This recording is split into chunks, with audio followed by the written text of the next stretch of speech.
السلام علیکم ورحمۃ اللہ وبرکاتہ۔ الحمد للہ رب العالمین والعاقبۃ للمتقین، الصلاۃ والسلام علی رسول الکریم، اما بعد۔ بلوغ المرام کتاب الطہارہ وہ اس کا آغاز ہو چکا ہے۔ 4 حدیث اس کا ترجمہ تشریح وہ ہم جان چکے ہیں۔ اب 5ویں حدیث جو ہمارے سامنے ہے، اس حدیث کی ہیڈنگ بنے گی کھڑے پانی میں پیشاب کرنا، قضاء حاجت کرنا۔ حضرت ابو ہریرہ عن ابی ہریرہ رضی اللہ تعالیٰ عنہ قال قال رسول اللہ صلی اللہ علیہ وسلم لا یغتسل احدکم فی الماء الدائم وهو جنب، اخرجہ مسلم۔ حضرت ابو ہریرہ رضی اللہ تعالیٰ عنہ بیان کرتے ہیں، اللہ کے نبی کے صحابی ہیں، کہ نبی کائنات صلی اللہ علیہ وسلم نے فرمایا کہ لا یغتسل احدکم، نہ غسل کرے تم میں سے کوئی ایک، فی الماء الدائم، کھڑے پانی میں، وہو جنب، اس حال میں کہ وہ جنبی ہو۔ وللبخاری، اور بخاری کے الفاظ ہیں لا یبولن، نہ پیشاب کرے، احدکم، تم میں سے کوئی ایک، فی الماء الدائم، کھڑے پانی میں، الذی لا یجری، وہ پانی جو بہتا نہ ہو، جو جاری نہ ہو، ثم، پھر، یغتسل منہ، پھر اس میں غسل کرے۔ ولمسلم، اور جو مسلم کے الفاظ ہیں ثم یغتسل فیہ، پھر غسل کرے، فیہ، اس میں۔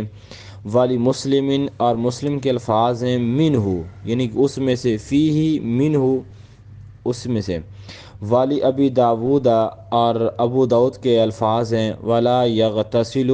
نہ وہ غسل کرے، فیہ، اس پانی میں، من الجنابتی، جنابت کی وجہ سے۔ اب یہ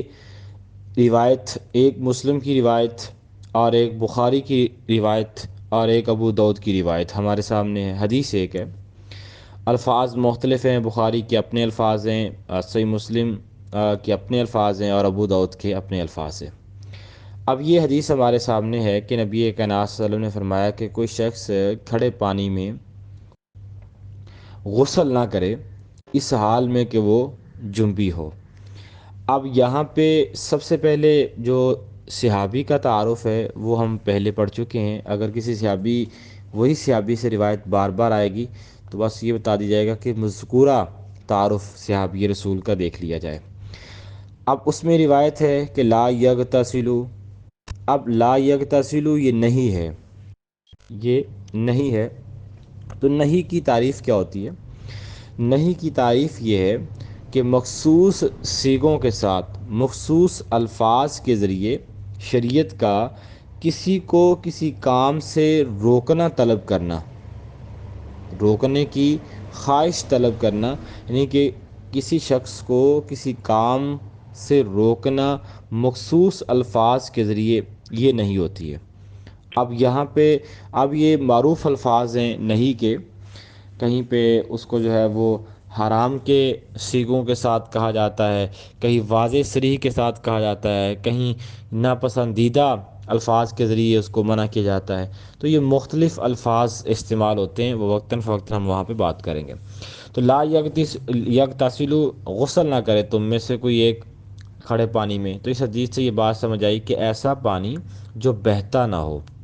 جو کسی جگہ پہ پانی کھڑا ہے لیکن وہ پانی ابھی طاہر ہے، یعنی کہ طہوریت ہے اس میں، پیچھے جو ہم بات پڑھی 3 اوصاف میں سے کوئی وصف تبدیل نہیں ہوا، تو وہ پانی طاہر ہے، اس کو طہارت کے لیے استعمال کیا جا سکتا ہے۔ لیکن ایسے پانی کے اندر جا کے جنبی شخص جو ہے، جس کے اوپر غسل جنابت فرض ہے، ٹھیک ہے، وہ بندہ اس کھڑے پانی کے اندر غسل نہیں کر سکتا۔ اب اس میں احدکم، یہ احدکم کا جو خطاب ہے یہ مردوں کو ہے بیسیکلی۔ قرآن پاک میں بھی اللہ تعالیٰ نے بیشتر صیغوں کا جو استعمال ہے، مخاطب ہے، وہ مردوں کو بنایا ہے، لیکن اس کے ذیل میں خواتین بھی آ جاتی ہیں۔ جیسے قرآن پاک میں کہا گیا کہ یا ایھا الذین آمنوا اقیموا الصلاۃ، نماز قائم کریں۔ اب نماز قائم، یہ جو مذکر کے صیغوں سے مردوں کو خطاب کیا، اس کا مطلب یہ نہیں کہ خواتین نماز نہیں پڑھیں گی، طبعاً خواتین بھی اس کے ذیل میں آ جائیں گی، اس کے شامل ہو جائیں گی۔ تو لہذا لا یغتسل احدکم سے مراد مرد عورت دونوں ہیں۔ اگر عورت پہ غسل جنابت فرض ہے، اگر عورت پہ غسل حیض فرض ہے، اگر عورت پہ جو ہے وہ غسل نفاس جو ہے وہ فرض ہے، تو وہ عورت ایسے پانی کے اندر جو ہے وہ غسل نہیں کر سکتی۔ اللہ کے نبی اسلام نے اس کو منع کر دیا، مرد ہو یا عورت ہو۔ وللبخاری ہی، اب جو بخاری کی روایت ہے اس میں الفاظ ہیں لا یبولن احدکم فی الماء الدائم، کہ کھڑے پانی کے اندر جو پانی بہتا نہ ہو اس میں پیشاب نہیں کیا جا سکتا، ثم یغتسل فیہ، پھر اس میں غسل کیا جائے۔ تو اب یہ جو بخاری کی روایت ہے اس میں پیشاب کرنے کی ممانعت ہے۔ یہ بات تو کنفرم ہے کہ دین جہاں پہ عبادات، عقائد اور دیگر چیزوں پہ زور دیتا ہے، وہاں پہ جو ہمارا دین اسلام ہے یہ ادب و نظافت کے اوپر بھی بہت زور دیتا ہے۔ اس لیے ائمہ محدثین اور اللہ کے نبی کی تعلیمات کا بیشتر حصہ جو ہے وہ ادب و نظافت کے اوپر قائم و دائم ہے، طہارت پہ ہے، کہ پاکیزگی کی طرف ہے، معاشرے کو پاکیزہ رکھنا، اپنے بدن کو پاکیزہ رکھنا، اپنی روح کو پاکیزہ رکھنا۔ تو ہر اعتبار سے پاکیزگی کا دین نے ہمیں حکم دیا ہے اور اخلاقیات ہمیں بتائی ہیں۔ تو یہ بات جہاں پہ پانی کھڑا ہو وہ لوگوں کے استعمال کا پانی ہوتا ہے، لوگ اس کو استعمال کرتے ہیں، تو اگر کوئی شخص اس میں پیشاب کر دیتا ہے تو گویا کہ وہ پانی اس کی جو ہے وہ استعمال کے قابل نہیں رہے گا، بلکہ وہ ایک تسلسل بن جائے گا۔ جب ایک شخص دیکھے گا وہ دوسرا اس کو دیکھے گا تو گویا کہ وہ ایک تسلسل قائم ہو جائے گا، اور پانی وہاں پہ جو لوگوں کے استعمال کا ہے یا لوگوں کے دیگر استعمالات میں آنے والا پانی ہے وہ پھر استعمال کے قابل نہیں رہے گا، بلکہ وہ طاہر نہیں رہے گا۔ جب وہ طاہر نہیں رہے گا تو وہ مطہر بھی نہیں ہوگا، تو آگے پاک کرنے والا بھی نہیں ہوگا۔ تو اس لیے ایسے پانی کے اندر جو بہتا نہ ہو، ایک جگہ پہ قائم اور دائم ہو، کھڑا ہو، اس پانی کے اندر غسل کرنے سے اللہ کے نبی نے جنابت کی حالت منع کر دیا، اور اس میں پیشاب کرنے سے بھی منع کر دیا، اور یہ کہا کہ پہلے آپ اس کے اندر جو ہے وہ قضائے حاجت کریں، پیشاب کریں، پھر اس میں غسل کرنے بیٹھ جائیں۔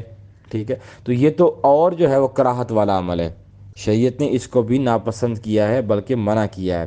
اور مسلم کے الفاظ، ابو داؤد کے الفاظ ولا یغتسل فیہ من الجنابۃ، کہ ایسے پانی میں جنابت کی وجہ سے غسل نہیں کیا جائے گا۔ یہ خطاب مرد عورت دونوں کو ہے۔ تو لہٰذا یہ بات ہمیں ذہن میں رہنی چاہیے کہ اللہ کے نبی اسلام کی تعلیمات جو ہے وہ بہت واضح ہیں، کہ انسان کو بہت سی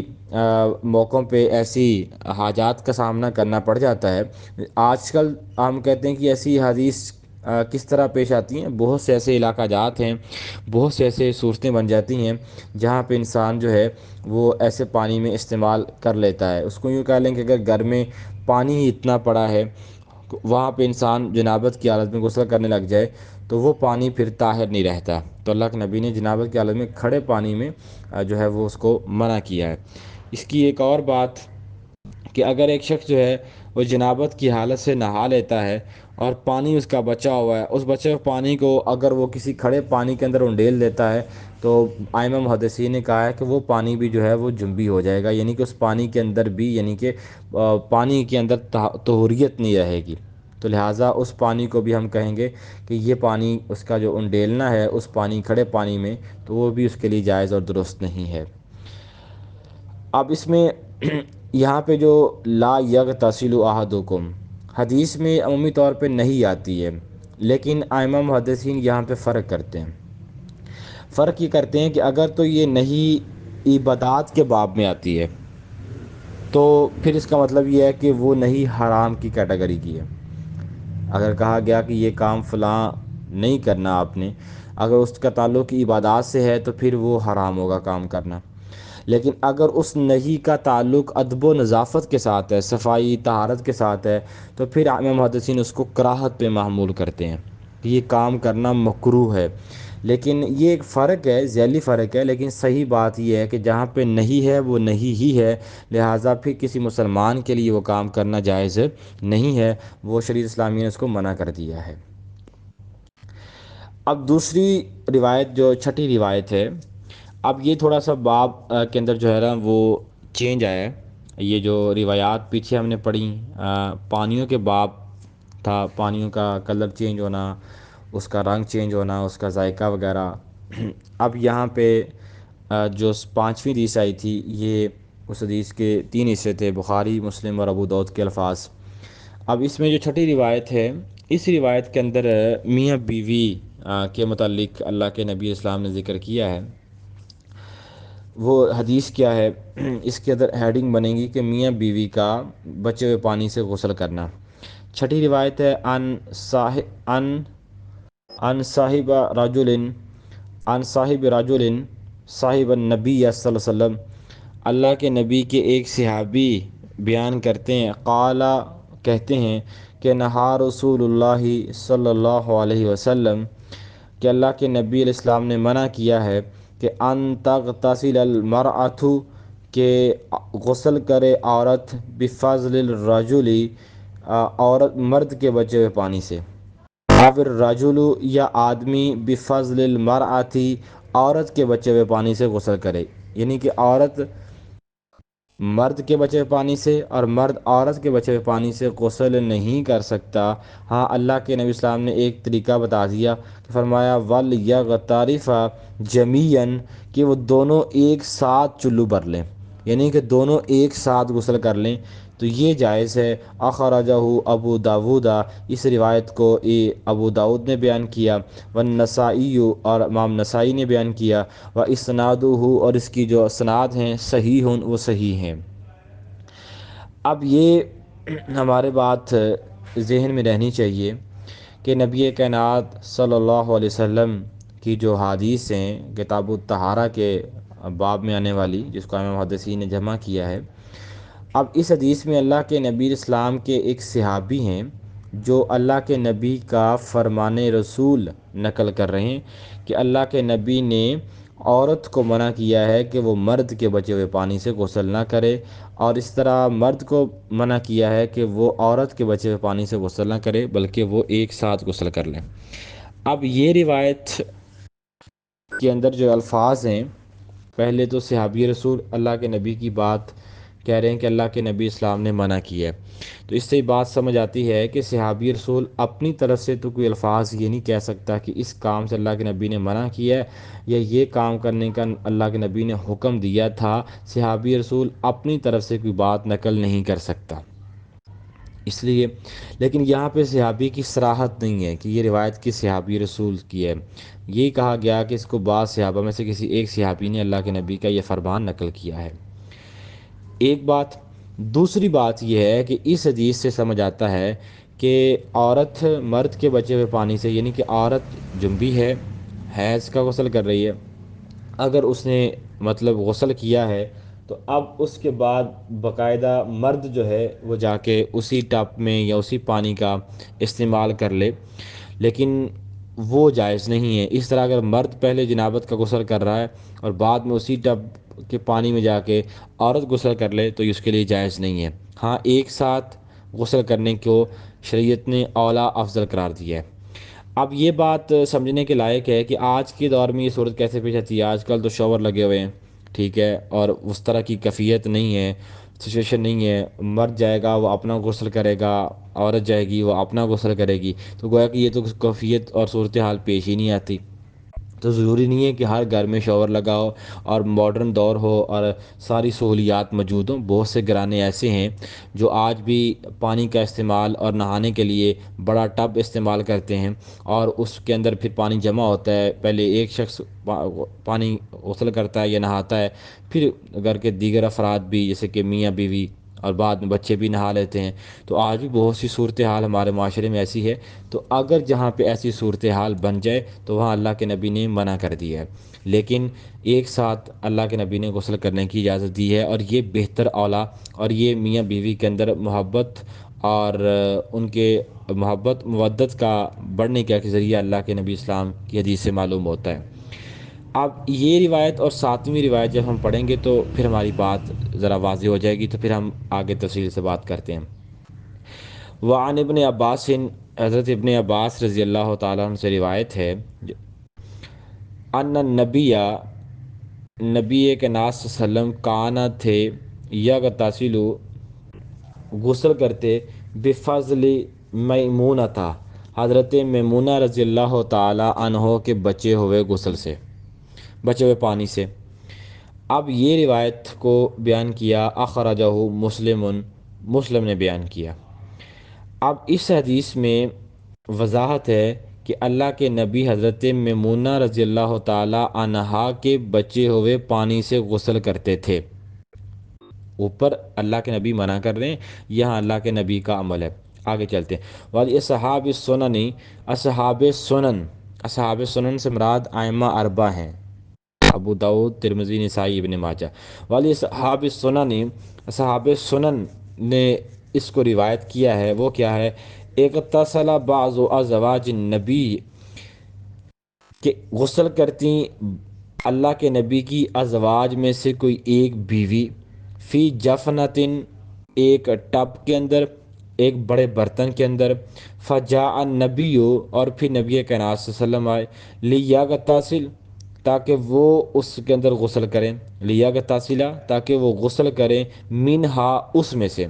تو فقالت، تو وہ اللہ کے نبی کی بیوی کہتی، انی کنت جنبا، میں تو جنبی تھی۔ فقالا، تو اللہ کے نبی اسلام کہتے، ان الماء، بے شک پانی، لا یجنب، وہ جنبی نہیں ہوتا۔ وصححہ ترمذی، اس روایت کو ترمذی نے صحیح کہا ہے، وابن خزیمہ، اور ابن خزیمہ نے بھی صحیح کہا ہے۔ اب یہ بات سمجھیں، اوپر جو روایت ہم نے پڑھی جس کو ایک صحابی بیان کر رہے تھے، اب سب سے پہلے تھوڑا سا یہاں پہ صحابی کا تعارف کروا دوں۔ حضرت عبداللہ بن عباس رضی اللہ، یہ اللہ کے نبی کے چچا عباس کے بیٹے عبداللہ تھے، بھتیجے تھے اللہ کے نبی علیہ السلام کے۔ تو اب یہاں پہ چچا کے بیٹے، بھتیجا کہہ دی، چچا کے بیٹے تھے حضرت عبداللہ بن عباس رضی اللہ تعالیٰ عنہ۔ ان کی جو پیدائش ہے وہ ہجرت سے 3 سال قبل یہ پیدا ہوئے، اور 619 عیسوی بنتی ہے، 619 عیسوی، اور ان کی جو پیدائش وفات ہے وہ 68 ہجری ہے، 68 ہجری، یعنی کہ 68 ہجری میں یہ فوت ہوئے، اور جو عیسوی سال تھا وہ بنتا ہے 687، یعنی کہ 687 عیسوی سال بنتا ہے۔ اور ان سے جو مروی روایات کی تعداد ہے وہ 1660 ہے، 1660، یعنی کہ 1660 روایات ان سے مروی ہیں حضرت عبداللہ بن عباس رضی اللہ عنہ۔ ان کو حبر الامہ بھی کہا جاتا ہے، ترجمان القرآن بھی کہا جاتا ہے، اللہ کے نبی کی دعا ہے، اور مفسر قرآن بھی کہا جاتا ہے عبداللہ بن عباس رضی اللہ تعالیٰ عنہ کو۔ اب یہ روایت بیان کرتے ہیں کہ حضرت میمونہ رضی اللہ تعالی عنہا کے بچے ہوئے پانی سے اللہ کے نبی غسل کیا کرتے تھے۔ اور دوسری روایت جو اصحاب سنن کی ہے اس میں کہ اللہ کے نبی کی بعض ازواج میں سے کوئی بیوی ایک غسل کرتی، اللہ کے نبی آتے اور پھر غسل کرتے، اور وہ بیوی کہتی صراحت سے کہ انی کنت جنبا، میں تو جنبی تھی، تو اللہ کے نبی کہتے ان الماء لا یجنب، پانی تو جنبی نہیں ہوتا۔ اب یہ روایت اور اوپر والی روایت کے اندر بظاہر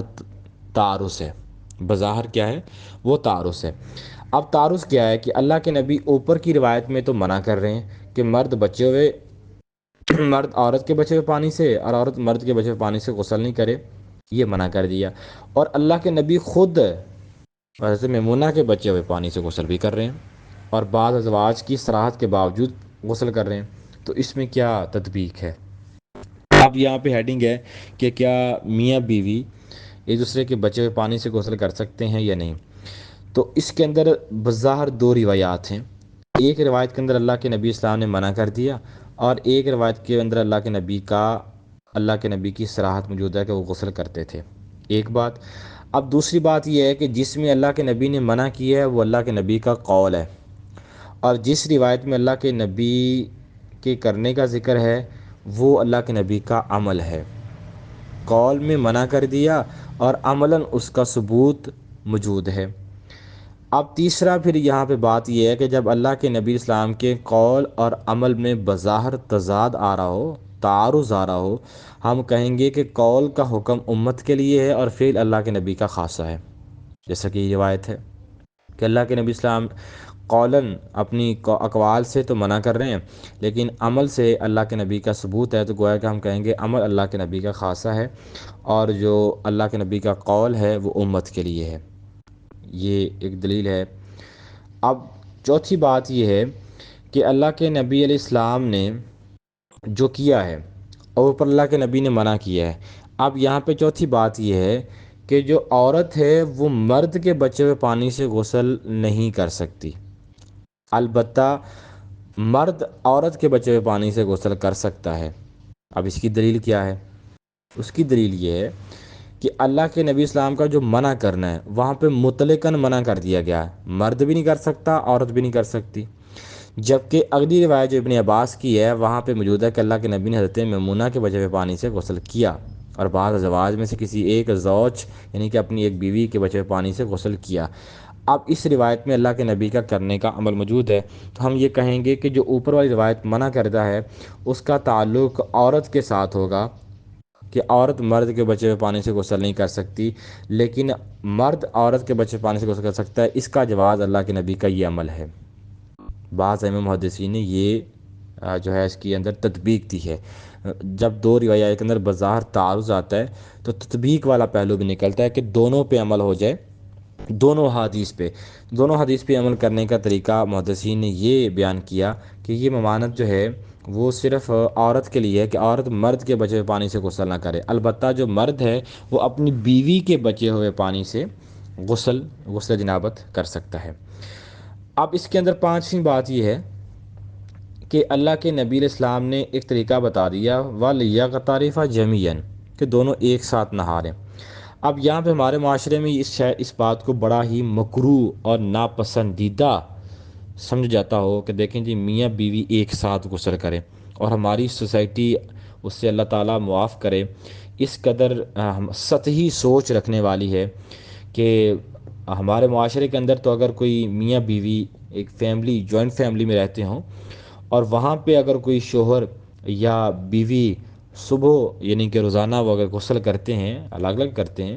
تو گھرانے کی یہ باتیں شروع ہو جاتی ہیں کہ یہ عمل یعنی کہ ان کو ناپسندیدگی کی نظر سے دیکھا جاتا ہے، حالانکہ وہ ایک حلال طریقے سے مجامت کرنے کے بعد وہ غسل کر رہے ہیں، لیکن اس کو بھی نعوذ باللہ اس طرح بنا جاتا ہے کہ وہ شاید اس چیز کو پچھتانے لگ جاتے ہیں کہ ہم نے شاید پتہ نہیں کون سا غلط کام کر لیا۔ اب جبکہ شریعت یہ کہتی ہے کہ اگر آپ ایسی صورتحال میں ہیں، دیکھیں ادب و لحاظ تو یقیناً ہر سوسائٹی میں ہوتے ہیں، معاشرے میں ہوتے ہیں، فیملیز کے اندر ہوتے ہیں، لیکن اگر میاں بیوی اپنے گھر میں رہتے ہیں اور وہاں پہ اللہ تعالیٰ کے نبی اسلام کی اس حدیث پہ عمل بالاولیٰ ہو سکتا ہے کہ میاں بیوی ایک ساتھ غسل کر لیں، اس کو شریعت نے آپس میں محبت و پیار کے بڑھنے کا ذریعہ بھی، بلکہ ائمہ محدثین نے بہت صراحت سے بات کی ہے، تو یہ عمل ہو سکتا ہے۔ لہذا یہ کہنا کہ یہ ادباً اور شرعاً عقلاً یہ بات سمجھ نہیں آتی کہ میاں بیوی ایک ساتھ غسل کریں، تو یہ بات انسان کی عقل میں آنے والی نہیں ہے، لیکن دین یہ بات کہتا ہے کہ وہ ایک ساتھ غسل کر سکتے ہیں، یہ جائز ہے۔ اس سے ایک اور بات بھی سمجھ آئی کہ میاں بیوی جو ہے وہ اپنے یعنی کہ شوہر اپنی بیوی اور بیوی اپنے شوہر کا بدن دیکھ سکتے ہیں، کیونکہ اللہ تعالیٰ نے دونوں کو قرآن پاک میں دوسرے کا لباس کہا ہے۔ شرعی لباس سے مراد یہ ہے کہ وہ اس کے راز اور اس کو چھپانے والا، اور مرد بیوی کو اور بیوی اپنے شوہر کو چھپانے والی ہے، تو گویا کہ جب ان کے سامنے ایک خاص مخصوص تعلق کے وقت بعض احباب وہاں بھی یہ بات منطقی کرتے ہیں، دیکھیں جی عورت جو ہے وہ مرد کو کمپلیٹ نہیں دیکھ سکتی اور اس طرح جو ہے وہ مرد بیوی کو کمپلیٹ نہیں دیکھ سکتا، تو یہ بات ساری کی ساری عوامی باتیں ہیں، ان کا دین سے کوئی تعلق نہیں ہے۔ دین جب ان کو لباس کہہ دیا گیا ہے، ان دوسرے کے لیے کمپلیٹ حلال کیا گیا ہے نکاح کے بعد، تو میاں بیوی ایک دوسرے کے بدن کو دیکھ سکتے ہیں۔ تیسری بات کہ دوران جو غسل ہے وہ میاں بیوی آپس میں بات چیت بھی کر سکتے ہیں، ٹھیک ہے، اس سے بھی یہ بات بھی ثابت ہوتی ہے کہ اگر میاں بیوی آپس میں نہا رہے ہوں تو وہ بات چیت بھی کر سکتے ہیں، اور اس میں بھی کوئی کراہت موجود نہیں ہے۔ لیکن اگر انسان اکیلا نہا رہا ہے تو باہر سے کوئی آواز دیتا ہے تو پھر اس کے لیے جواب دینا درست نہیں ہے۔ لیکن یہ صرف جو جواز ہے یہ میاں بیوی کا ایک ساتھ غسل کرنے کی صورت میں موجود ہے۔ اس سے ایک اور بات بھی سمجھ آتی ہے کہ اللہ کے نبی علیہ السلام نے جو ہمیں یہ پیغام دیا ہے وہ یہ دیا ہے کہ اللہ تعالیٰ نے انسانوں کو معاشرے میں رہنے کے طور طریقے سکھائے ہیں۔ اللہ کے نبی علیہ السلام نے کہ آپ نے معاشرتی زندگی کیسے بسر کرنی ہے۔ اب یہاں پہ جو روایت ہے کہ جو فی جفنتن، اب یہ جو جفنتن ہے یہ اسے ہم کیا کہتے ہیں، یہ ایک بڑے ٹب کو کہتے ہیں۔ آج کے دور میں بھی یہ استعمال ہونے والے، بعض نے اس کو بڑا پیالہ، بڑا برتن اور طرح کے الفاظ سے، یہ جو جفنا لفظ ہے اس کی جو جمع ہے وہ جفانن، جفانن اور جفناتن، تین طرح کی اس کی جمع آتی ہے، اور قرآن پاک میں اس کی جمع جفانن آئی ہے۔ اگر آپ سورہ سبا کی آیت نمبر 13 دیکھیں اس کے اندر جو ہے وہ جفانن کی جمع استعمال ہوئی ہے۔ تو معنی کیا ہوا کہ یہ ایسا برتن ہوتا ہے جو بڑا برتن ہے، اس کے اندر کثیر پانی آ سکتا ہو اور اس میں ایک شخص نہائے اور بعد میں دوسرا شخص بھی اس پانی سے نہا سکتا ہو۔ بعد نے جفنتن سے مراد ایسا بڑا برتن کیا ہے کہ جس میں ایک ساتھ جو ہے وہ 4 سے 5 افراد کھانا کھا سکتے ہوں۔ صحابہ کرام کے دور میں، اللہ کے نبی صلی اللہ علیہ وسلم کے دور اقدس میں صحابہ کرام بڑے برتن میں ایک ساتھ کھانا کھایا کرتے تھے۔ اصحاب صفہ اور دیگر اصحاب کے بارے میں آتا ہے، تو اس برتن کو بھی بعض روایات کے اندر جفنتن کہا گیا، یعنی کہ ایسا برتن جو بڑا ہوتا تھا اس کے اندر صحابہ جو تھے وہ سرید بنا لیتے تھے، یعنی کہ گوشت کا جو شوربہ تھا اس میں صحابہ کرام جو ہے وہ روٹیاں بھگو دیتے تھے اور اس کو پھر اس کو بعد میں کھا لیتے تھے، جسے آج کی زبان میں سرید بھی کہا جاتا ہے۔ تو یہ اللہ کے نبی صلی اللہ علیہ وسلم کے دور میں استعمال ہونے والے، اور اسی طرح اللہ کے نبی صلی اللہ علیہ وسلم سے جو ازواج سے ایک پیالہ ٹوٹ گیا تھا وہاں بھی جفنتن کے الفاظ ہیں۔ اللہ کے نبی کی بیوی سے جو پیالہ ٹوٹا تھا بعد میں اللہ کے نبی نے اس کو جوڑا تھا تو اس میں بھی جفنتن کے الفاظ ہیں، یعنی کہ بڑا پیالہ بھی استعمال ہوتا ہے عمومی طور پہ۔ لیکن اگر یہ نہانے یا غسل کرنے کے پانیوں کے استعمال کے طور پہ ہو تو پھر ہم اس یہاں سے بڑا برتن استعمال کریں گے، معنی مراد لیں گے۔ اگر یہ کھانے پینے کے باب میں آئے تو پھر معنی ہوگا کہ یہ برتن والا، یعنی کہ کھانا استعمال کرنے والا برتن مراد ہوگا۔ لیکن چونکہ یہاں پہ یہ غسل کے باب میں یہ ذکر ہوا ہے تو پھر اس سے مراد یہ ہوگی کہ اس سے مراد بڑا برتن جس میں انسان جو ہے وہ بآسانی غسل یا نہا سکتا ہو۔ تو یہ اللہ کے نبی اسلام کی جو روایات تھیں تین، وہ ہمارے سامنے آ چکی ہیں۔ تو اس حدیث کے مسائل جو تھے، توضیحات جو تھیں، تشریحات، اور وہ بھی آپ کے سامنے بیان کر دی گئی ہیں، صحابہ کا تعارف بھی آپ کے سامنے، باقی ڈیٹیل بہت ساری ہوتی ہے۔ انشاءاللہ ابھی سٹارٹ ہے اس لیے میں زیادہ تفصیل نہیں بیان کر رہا، انشاءاللہ آہستہ آہستہ پھر ہم کوشش کریں گے ایک ایک حدیث پہ ڈیٹیل سے بات کریں، کیونکہ ابھی سٹارٹ ہے، لرننگ پوائنٹ ہے۔ تو جب چیزیں آہستہ آہستہ سمجھ آنا شروع ہو جائیں گی، اصطلاحات ہمارے ذہن میں پیوست ہو جائیں گی، صحابہ کا آلموسٹ تعارف ہو جائے گا، ٹھیک ہے، تو پھر انشاءاللہ پھر آگے ہم کوشش کریں گے کہ حدیث پہ زیادہ فوکس کریں، یعنی کہ ان کی ڈیٹیل جتنی ہو سکتی ہے بیان کریں تاکہ ہر مسئلہ اس کے اندر حل ہو جائے۔ باقی بہرحال جمعے کو گروپ اوپن ہوتا ہے تو لیکچر سننے کے بعد جو ہے اس لیکچر کے متعلق جو سوالات ہیں وہ شیئر کر دیں۔ کوشش ہوتی ہے کہ تشریح ایسی کی جائے کہ اس میں سوال کی گنجائش نہ رہے، لیکن پھر بھی کوئی ایسا سوال ہو تو اس کو نوٹ کریں اور گروپ میں ارسال کر دیں، انشاءاللہ اس کا جواب بھی مل جائے گا۔